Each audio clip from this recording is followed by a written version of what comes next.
Hi everyone, I'm Vaidi and this is Sai. Um, we are here to talk about how Sai conducts her online classes. She's a yoga teacher. You will get to know more about Sai during the interview, and we will talk about a range of topics, starting from her background, going a little deeper into why she does what she does, and then dive into some of the gory details of how she actually does her classes. And hopefully, you'll find this an interesting interview. So, without any further ado, I will let Sai take over. Sai, can you tell us a little bit about yourself and what you do? Sure. Thank you, Vaidi. Thank you for having me here. So basically, I come from IT background. I have done my engineering and I have worked in IT for 12 years. And then I realized that I can't do that anymore because my passion lies somewhere else. That's when I decided to quit my job and full time into yoga. I made the switch. By the time I had done that, I had completed my formal education in yoga, like MSc in yoga, postgraduate diploma in yoga. So I started teaching yoga, and last 10 years, I'm teaching yoga almost full time. And a few years, 5, 6 years back, because me and my family members were going through some health issues, we decided to take it a little more at the next level, and we decided to change our lifestyle with respect to food to start with.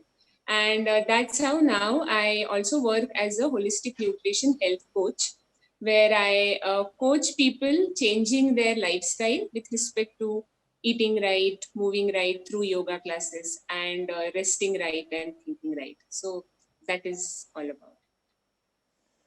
about. So you mentioned four aspects now, four rights. What are those four rights again? So eat right, move right, mindful movement, think right, and rest right. So I have tried to align these four things to the nature cure principles that I have started learning for the last 2 years. And that is how I have come up with these four Got it. So, compartments. so eat right, move right, um, think right, and rest right, right? So what is Yes, yes. I think so. Eat right and move right are so move right when you say. Um, Are you talking about every day, like exercise itself, or are you talking about even things that we do outside of exercise? No, when I say move right, specifically I'm talking about exercise, but it need not be yoga. It can be anything where you are moving your body mindfully. Okay, it need not, like many people think, many housewives think we are working all the time in the kitchen and in the house, but that is not move right. That you are getting exerted, right? So move right is mindfully you have a focus that yes, I want to work on my body, and of course it get percolated into your stress getting reduced and your sleep getting improved and all that. But move right is focused movement. Basically, deliberate practice, something that you're doing with an Yes, intention rather than something that you're just yes, doing by force of habit, perhaps, right? right, Okay. right. And think right. Can you talk a little bit more about think right and rest right? Yes. So think right and rest right. I myself, it's a journey, I started with yoga, and then I changed to something called as whole food plant-based diet in on the way, where I realized the importance of eating natural food, which comes from plants. And then I realized that after I was practicing it for 3, 4 years, I myself was getting stressed about that whole idea. Okay. So then I realized that getting obsessed with a particular diet is also not going to work. Mm, You break some rule, and then you mm, start feeling guilty about it, mm, and then you again try to come back. So a mm. lot of drain on vitality was happening at that moment. Uh-huh. That's when I got introduced to nature cure philosophy, where we try to conserve our vitality or energy, you can say, at each and every activity that we do in a day. So that energy is spent on the way we move, the way we take rest, the way we think, and the way we do all the actions. So that's when I myself realized that if I'm thinking something which is not right, I'm going into the loops of thoughts which I'm not able to stop. In yogic philosophy, we call that is stress. Stress is speeded up thoughts, right? So how can I save my energy on thinking? From the thinking perspective, that's when think right also came into the picture. And it is always work in progress. It's not like you go through that think right module and you're all set to think right, but at least you learn to identify the dramas in your life, the irrational fears and thoughts, and you can at least try to separate them and focus on something which is in your hand. So that is all think right. And rest right also plays a lot of role nowadays. Many people are into night shifts, and they go to sleep only at 6 in the morning, but then it is all disturbing their body clock, the circadian rhythm, that what we call. And that's why it is very important to sleep for particular amount of time, but at a correct time according to our body clock. Otherwise, whatever you do, if you eat clean, if you move right, and also if you think right, but if you're not resting right, then you're not going to get the correct benefits. So that's how slowly through my journey I got to understand.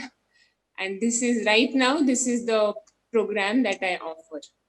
So basically, all of us should kind of understand that it's like maybe four quadrants or four things, four aspects that we need to kind of constantly keep in mind, throughout the day to improve our well-being, right? I mean, that's when life starts to perhaps really be much better. We need to kind of keep all these four things in mind. Um, now, I wanted to ask you, with respect to just a little, because I'm personally curious. So, think right Mhm. is more about observing your own thoughts and rather than being judgmental of your thoughts, right? That's and then through the process of observing our thoughts, we can the process of improving the thoughts starts to happen by itself, Yes, right? So that's um, absolutely. so is that just meditation, or is there something other than that that you recommend for that? Or Yeah, so I am not an expert when it comes to meditation. I have made like consciously I have started meditating, trying to sit at one place and observe my breath. That is where I am right now. But but that also is causing a lot of difference in my life. The way I start my day, just that 30 minutes of sitting still and focusing on breath, trying to focus on breath is what I'm doing for last 1 year. But that has made a lot of difference. But when I offer it as a program, of course I don't teach meditation because I'm not an expert, but there are certain easy techniques. We can start with those techniques. Like many people find meditation as little daunting, like if they want to start on think right journey. So we start with we call it as commitment circle. So every day morning 5:30 we meet on Zoom for 15 minutes, and we just commit to doing one activity which we are finding challenging.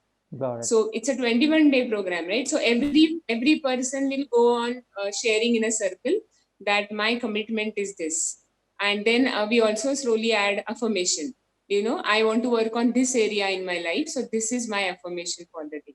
And then we tell them to repeat it every hour, setting up an alarm if you tend to So forget. bringing in And then slowly we introduce mindful. so basically Yeah. bringing in mindfulness uh, through a certain structure that you're putting in place rather than like a one Yes. daunting thing called meditation. You kind of Yes. spread that out throughout the day in bits and pieces, which is Yes.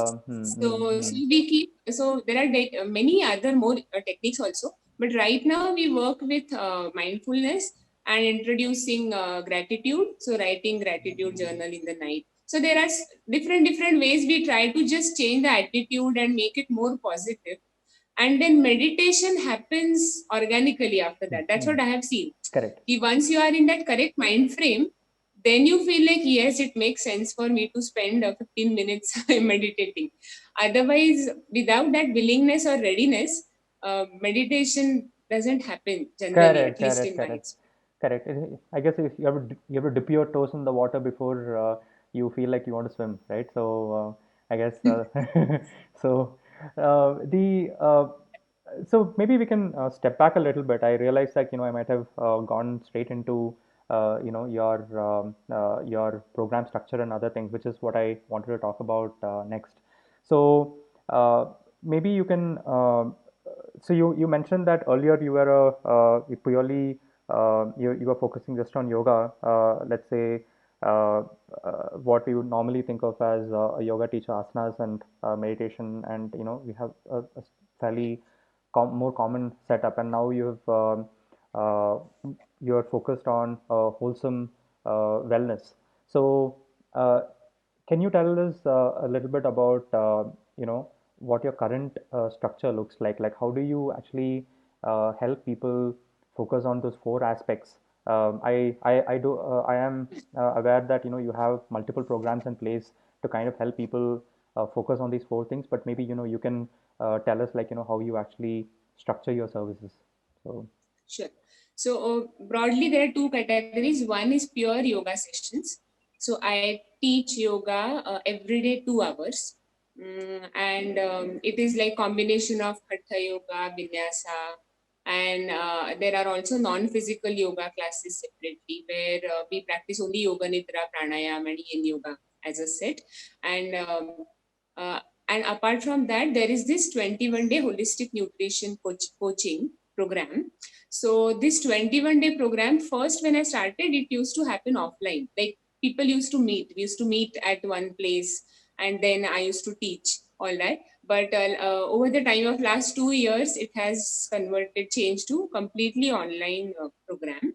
So in those 21 days, we have four live group coaching calls, which happen every Saturday.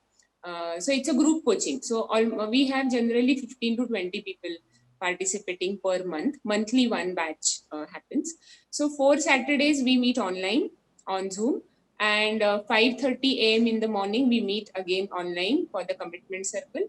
And Move Right Factor, they attend my yoga sessions once a day during this 21-day program. And every week, so it's a 3-week program.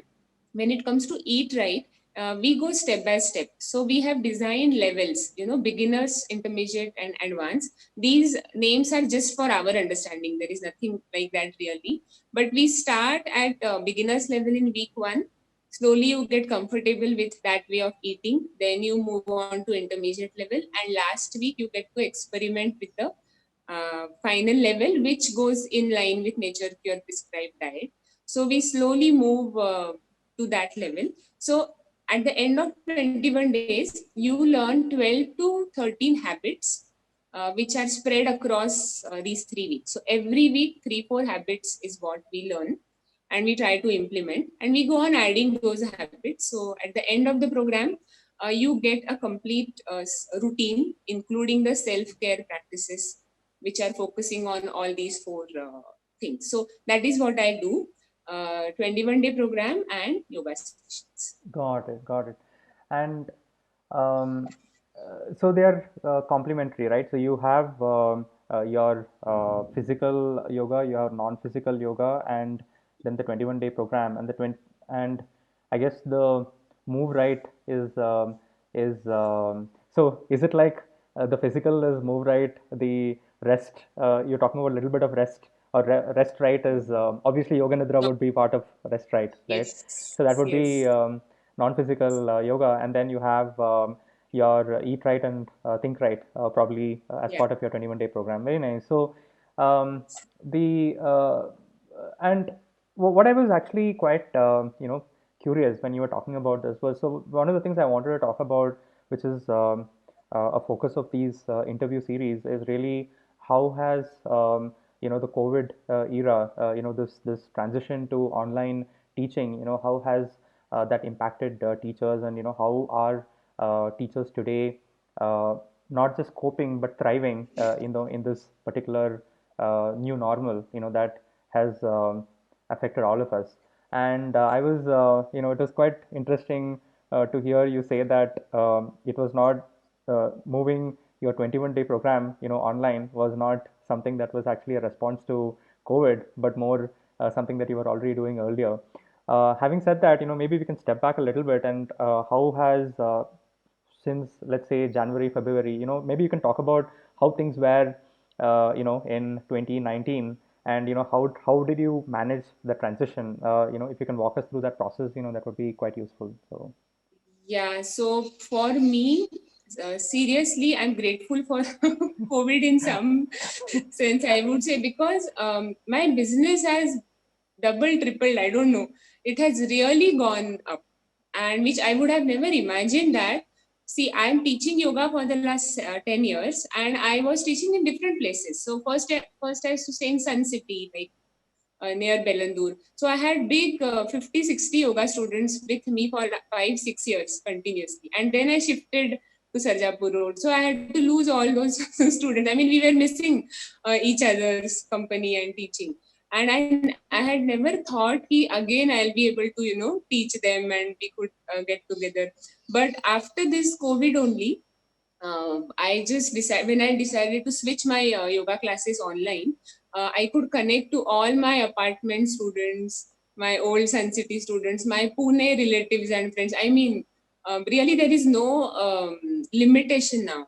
My sister from the US, her friends, everybody, if the time is matching for the live sessions, then it's just open to all. And really, my students, of course, initially first it took me 2 weeks to figure out exactly how to move from offline to online, how to do the pricing and all that. But once I figured it out, it has been quite smooth, and I'm just the numbers are increasing. And now I don't know how long it will continue. That I really have to think through. But as of now, if you ask me, my online yoga classes are really thriving post COVID. Otherwise, I used to have only offline classes. No? So I had a limitation. I go to one apartment, I get maximum 10, 15 people. But on Zoom, there are 100 is the limit for the plan which I use. So I think it went very well, the transition. Only 2 weeks, but I got support at correct time. I just asked around. And as you said, because online was not totally new to me, my 21-day program or 7-day program before that I used to run, everything I had started taking online. That also I realized, like in Bangalore, first I used to figure out a place like, say, Carrots Restaurant. It is the first vegan restaurant in India. So we would meet in Carrots for Kormangla side people. So they can come there. Then we would meet somewhere on Sarjapur Road. So like that I was working, but then I realized that this is not practical, and that was limiting the number of people I wanted to reach. So that was already online. So Zoom was not new to me. I already had a paid plan for last 1 year, but I have started using it totally, using it only now, mm, only after COVID. got it, got it.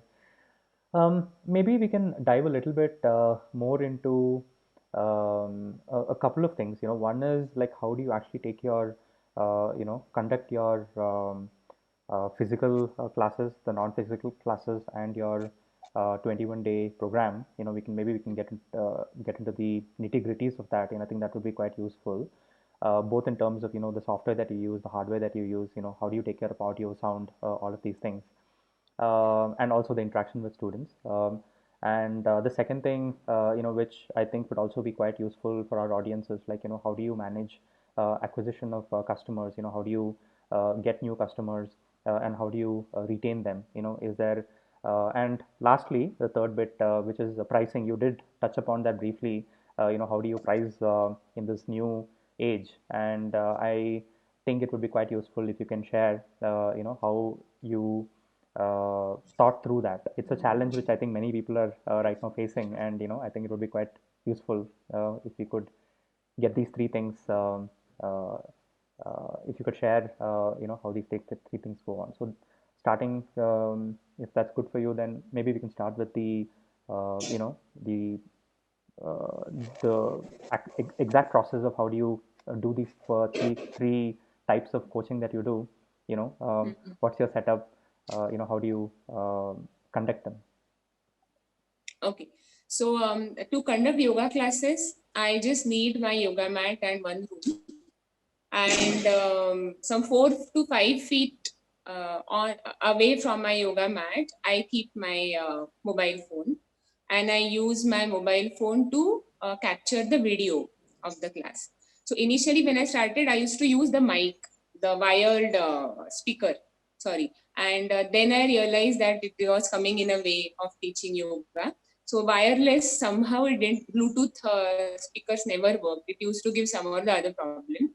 And then I started using my laptop in the same setup. So I use Zoom software for yoga sessions, and where I keep a mobile phone 5 to 6 feet away from my mat and on a chair. I mean, on a tripod, but the height of the tripod is like chair height. So that completely covers my mat. And when I stand straight and stretch my arms up, everything gets covered in that. So Got it. you want me to show that Yeah, setup? absolutely. I think that that would be nice to see. Yes. Right. So this is the room. This is my living room where I sit. And this is, sorry. Okay. So okay. I think here you can see the yoga mat. Yes. Right. So this is how I keep my tripod. I keep my tripod. So And so this is, so yeah. the video is from the phone, and you have your laptop next to the mat, right? Yes. Yes. So I use my laptop there. And I also log into the same Zoom instance using my laptop. Okay. And I use the audio of the laptop to capture my instructions, and video of the mobile is capturing me doing yoga. And why do you do that? Why do you capture the audio separately on your laptop? Yeah, so as I told you, my audio from mobile, if I have to do that, then I'll have to use either a speaker, Right, a or the Bluetooth Bluetooth. Right, speaker, right, or right, something, right, but which is not very, which was not very consistently giving me the results. I mean, a lot right, of disturbance was happening. right, right, So right, that's when, and another thing to use laptop is to correct my students, right? So when my video is on mobile, if I have to check what they are doing, then I'll have to come next near to the mobile and scroll and see. But on my laptop, I just open the gallery view. And so I'm there on my mat and I'm correcting the people whenever needed. So amazing. that is another thing. Yeah. That's fantastic. This is actually a fairly, I think, uh, unique setup, and I think you're probably really getting providing a really good experience for the students because of this. Now, what has been the feedback from students? How did you did you always do it like this, or this was part of the 2 week experiment process? That's why. Yeah. I mean, it took actually a month to figure out this final setup. Initially, it was only Zoom. I started with Facebook Lives actually. I made a closed Facebook group and I started to broadcast my classes on that closed group. But then we realized there is no interaction. I can't see my students, they can see me. So then slowly we switched to Zoom. But then people had some issues with Zoom for some time, like it is China made and all that. So some students showed a lot of resistance. They did not join the class for a month because it was on Zoom. But Google Meet, I was not very happy with the user experience. So I decided to go with Zoom only. And then this laptop, this is the final setup. It took me 1.5 months to get it, but it is now like very sturdy and robust. I haven't faced any problem in my any of the classes. And I also, because I record my classes, my laptop really come handy because I start my recording from my laptop and I record it on the laptop and save it on the laptop itself. It saves my time. And yeah. Perfect, perfect, perfect. Um, the so a question I had was so in terms of feedback from your students right now, they're quite Yeah. and do they what has been their response to Yeah, so they are really loving it. I mean, they are telling me that please don't stop. this online mode, even if COVID goes away. We don't. First thing is, of course, some students who cannot come here, of course, they want me to continue with online classes from other time zones and other places. But even my community members, like my next door neighbor, she's telling me, please continue online class because I don't have to get ready and step out and come to your place to learn yoga. She just has to switch on her mobile and the yoga class starts. So, and there is a lot of flexibility, no? She has a toddler, like many people. They have so many things to manage at home. Going to class, traveling, commute, and getting ready, all that, it takes maybe 1.5 hours for 1 hour class generally, even though in the same community, they spend that much time to come and go. Just to come down from the apartment to the common place or Yeah, whatever. Right, see here, right. no, you can be in your house clothes, na? Who cares what you are Correct, doing? You are just correct, practicing. correct, I correct. think that flexibility and many people meetings, like I have a 5 p.m. batch. So they just arrange their meeting. They are just log off from meeting and connect to the yoga class and Right, again go back to their meeting. So right, right, right. there is a lot of flexibility and Correct, of correct, course correct, saving on their time. correct. And because I can correct, no, actually I felt that I can still, it is little challenging to, I have to zoom by each person to exactly see the alignment and all that. It's Y- not You mean like that. spotlighting? You spotlight people or you? Yes, yes, Okay, yes. I spotlight and check once in a while got it. in class. So still they feel that they are getting personal attention. That was my main thing. It is like a group coaching online. So how will they get personal attention? Right. But then I have some more other ways to, like make them fill a form every month. There is a feedback form which I send. And of course, my mentor Rigish has helped me a lot in coming up with all these things. How to make a feedback form, what you should focus on because it is online. So, what questions generally I will never ask these questions in offline class. How are you feeling? Can you hear me properly? Do you feel I am paying attention to you? So, I keep asking those regular feedback also happens. And also, one disadvantage is like some people which I have never met before, they are suddenly coming and attending a yoga class. So, for a Mm, yoga teacher, it's very difficult to understand where that person is. mm. How should I, start telling him that and what all problems he has. When it is offline, you just talk to that person for 10-15 minutes and you know how to Correct, what he needs. correct. But in online, I have to spend little extra time. So generally, when there is a new student, I always make sure that we have a call. Maybe after the first class, I just have a call to understand what are his goals and what he wants out of this class. But that is little challenging, not as easy as offline mode. But But yeah. overall, it's a big plus, is what you feel compared to the. Definitely. For students also, that is the feedback, and for me also, I don't have to go from apartment to apartment. I mean, of course, all the online benefits are there. There, correct, correct, correct, correct. And with respect to, I guess the setup is the same for your non-physical yoga as well, right?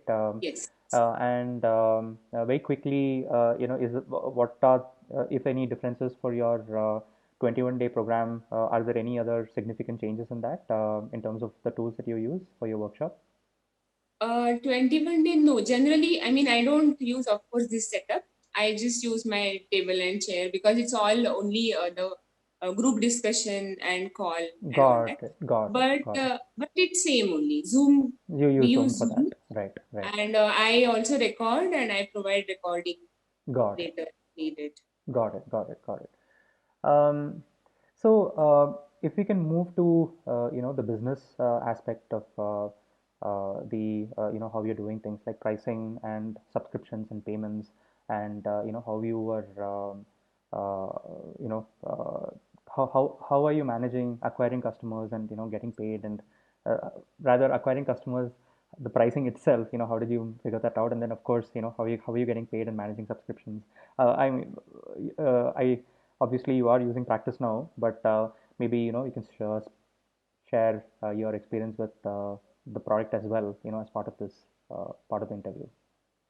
Sure, sure. So before practice now, I used to maintain a register, literally, because I was never comfortable using laptop even to record the fees and all that.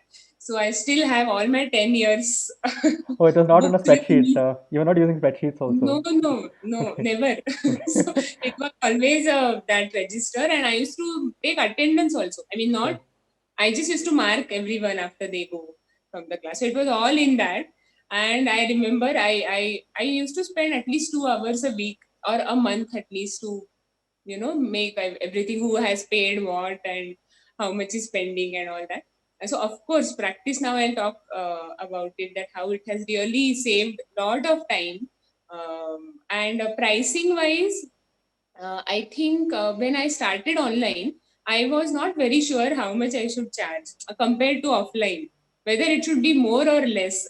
I mean, both ways I was ready. It can be more also because it is so much convenient, and less also because it is not personal. Personal connection is not there. So Right. I started with a less price than offline. Whatever I used to offer, almost 25% less I kept the fees. And at that time, non-physical yoga was never there in my 10 years of class. Non-physical yoga started only after COVID because Ah, okay. that yin, yoga nidra and all was not part of my offering at all. But as I'm undergoing Rigish's yoga mentorship program, he really stressed upon, if you want to be a good yoga teacher, you have to offer non-physical yoga. So that's how non-physical yoga came into the picture. So first I had kept that free. Okay, you pay for physical yoga, you get non-physical yoga free. So I was just trying out with different options. But then when some people came to me that we want only non-physical yoga, we don't want physical yoga, then I realized I should charge for that. And slowly now over the time, and then every 2 months I started increasing little bit because everyone was ready for it. I realized that even my students are ready to pay what they were paying earlier, and in fact they are finding it more uh, beneficial. So right now I have settled at one price which is more than my offline yoga Interesting. Very nice. Very nice. plan. Great. Yeah. So that's more students and a higher price, right? Yes. Perfect. Perfect. Perfect. So, And how I get new students is I'm not spending much on marketing my yoga classes as such, because I never did that, had to do that because it was offline. I was going to apartment. So I never had to think about how should I market my yoga classes. so That basically, word of mouth that would spread within the community and people would just come. Yeah. Yes, yes. So I had never done anything on yoga side, but I used to do for my 21-day workshop. I had a Insta, FB, website, all that was happening. But now because I have a scope to scale my yoga classes as well because they are online. So now I'm thinking maybe on social media I'll chat about my yoga classes, but I'm not very active in that. But otherwise, also now, as you said, my 21-day program and yoga classes are really complementary. So people who attend 21 day, some of them want to continue yoga classes, and people who are doing yoga classes, they want to give it a try to the 21-day program. Correct. Um, Correct. Correct. so yeah, and word of mouth only still in yoga classes also I'm getting. That's amazing. So your entire acquisition is right now just word of mouth, right? So well, I guess from what you're saying, you're able to increase your revenues in two ways. One is, I mean, of course, your pricing is going up, but beyond that, the fact that you have a cross selling that's happening between your from your yoga classes to your workshop and vice versa. And finally, through word of mouth, you're getting more customers too, right? So and this is how you're able to grow your business right now. Great, great, great. Um, the in terms of your subscriptions and payments, Oh you yes. So now, yes. So practice now. I got to know about it after I was attending Ayana classes, and then they migrated to practice now. And I'm like, what is this? I want to use this. So okay? and then we had a conversation, and I mean, it was very smooth, the conversion. I didn't have any existing online system. As I told you, everything was on my books. but it was really very smooth. I didn't face, I think, not a single class from first class. It's so now what happens is I use Practice Now, so people can directly pay. I have created some plans and packages there, and like 8 classes per month, 12 classes per month, 20 classes per month. And if people opt for 8 classes per month, then they can attend any of my 8 classes. So that is the good flexibility I have. First, otherwise, only that batch, only 8 a.m. batch means people should attend only 8 a.m. So Okay, now right, 8 right. a.m. people can attend other timing batches also. So payment is taken care by Practice Now, subscriptions and payment. So if people don't pay, they won't be able to click on the join button and they won't attend the class. So I really don't have to tell them about make payment, you are pending classes or whatever. Everything is automated, and so many other features also now I'm waiting for them to get launched. So even eventually I'm thinking ki my 21-day program can also move to Practice Now, where again on the Zoom commitment circles, the Zoom group coaching, everything can happen. And the most useful feature is of course Zoom links. I don't have to keep a track of Zoom link or create them and share. Everything happens through Practice Now. So yeah. Great, great. The quick question I had was your students. Have you had any feedback from your students about their interaction with the system? How are they finding it at their end? Have they given you any? Have you had any? Uh, Yeah, so initially I was thinking ki it's going to be little difficult to move students to that mindset, ki first pay, then attend. That itself was new to many of my students. Like they will pay after a month also or after 2, 3 weeks. So I was thinking ki I'm making it too professional is a good term, but maybe I am not that relationship, whatever we had, it is suddenly becoming very professional. And but nothing like that. They really they took some time to understand that how to create a login and password, but that was just 10, 15 minutes thing. After that, they have not faced any major issues. Only once or twice they are not able to log in due to yes, certain problems. But yeah, other than that, they are very well used to it now, perfect. and Yeah. they also have this flexibility. Any they can go for 8 classes, 20 classes if they are busy with something. Otherwise, earlier it used to be monthly subscription. There was nothing between that, only monthly. Correct. Yeah, yeah. Now they have you can go with something even like a single day, or you can go all, Yeah, you can have single class also, and then there is this free trial class. I mean, I can create whatever package I want. Yes, yes, So yes. this free trial is also helping people to just check out ki what Yes. is happening. Yes, yes, yes. Correct, correct. The flexibility, I guess, is useful as much for Yes. students as perhaps for you, right? That's a good thing. Um, did you want to add anything else that you feel like I guess we are coming to the end of our time right now. In terms of advice for, there's a lot of teachers, who are kind of who are experimenting online. I mean, sometimes for quite a few of them, this is their first foray into teaching, and and many of them are excited because of the fact that there's not any significant commitment with respect to having to put in, let's say, buy a lease for a place and that kind of thing. They can Yes. just start teaching, right from their living room. The What do you see, going forward based on your experience so far, and what tips, if anything, would you want advice would you like to share with teachers uh, outside? So Um, yeah, so first thing is online classes are here to, I mean, they were not going anywhere, is the feeling I'm getting right now. because of the Like when pull I from started, students. Uh, yes, first I was thinking ki 6 months from next January, I'll be back to offline, but I don't think that happening soon. Of course, I miss the personal interaction. So I think I will be having a combination, maybe once a week or once in 2 weeks there will be one open class or something like that, like people who want to come and get corrected, or if they feel the need, I am going to keep that option open, 2 classes offline or whatever is the need. Again, based, I don't know, I'm just thinking. But online classes, I'm surely, I think I'll continue. It's very convenient. And for new teachers also, like, I think they should just get started without thinking much. Like, many times people think, how will it happen? What will people think? I mean, so many things we think, but they should just have a Zoom login, and you just start teaching.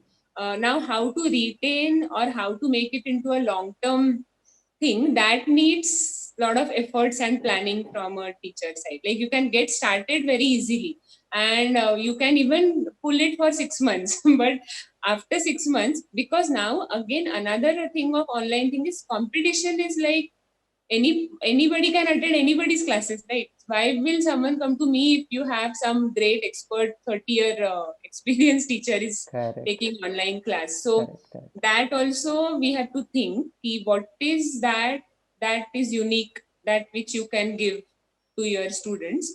And as long as you are enjoying teaching, you are going to get students. That's what I have observed. Experience. Like, there was some phase where I had stopped enjoying teaching. I was feeling stagnant. What, I'm teaching same thing again and again, and of course it gets communicated to the students also Through your body language even and through everything.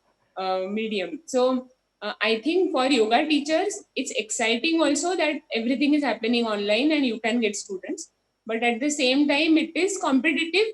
If you really want to scale up and grow big, then you have to improve, keep on learning and keep on improving. There is no, and keep on practicing. Like Rigish always says, if you don't practice, you should not teach.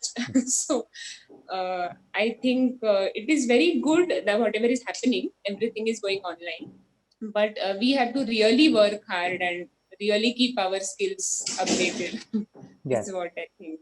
Perfect. Perfect. Perfect. Yes, I think that would be that's probably the case it was when it was offline as much as it is online. The fundamentals don't really change. Perhaps Yes. the medium of teaching has changed, but the fundamentals of what you stand for, your principles, what you do when nobody's watching, all of these things are Yes. the same as and perhaps even more important since you, like you said, any student has everybody as a teacher right now. Yes. Sai, thank you so much for your time. If somebody had to reach you, learn more about your services, can you share? We'll have your links and descriptions, everything, in links and link to your studio and other details in our description as well. But if you can just quickly state, your basic details, that would be great. Yes. So I think my website is easy to, and there all the contact details are there. So my website is www.cewithsai, clean eating with sai, cewithsai.com. And there you will find physical yoga, non-physical yoga, everything. All the links are there. Perfect, perfect. And your contact details and everything is also available. Yes. Uh, Yeah. okay. Thank you so much, Sai, for your time. Really appreciate it. I think this interview will be quite useful for a lot of people. So, thank you. Thank you. Thank you. Bye. Yeah.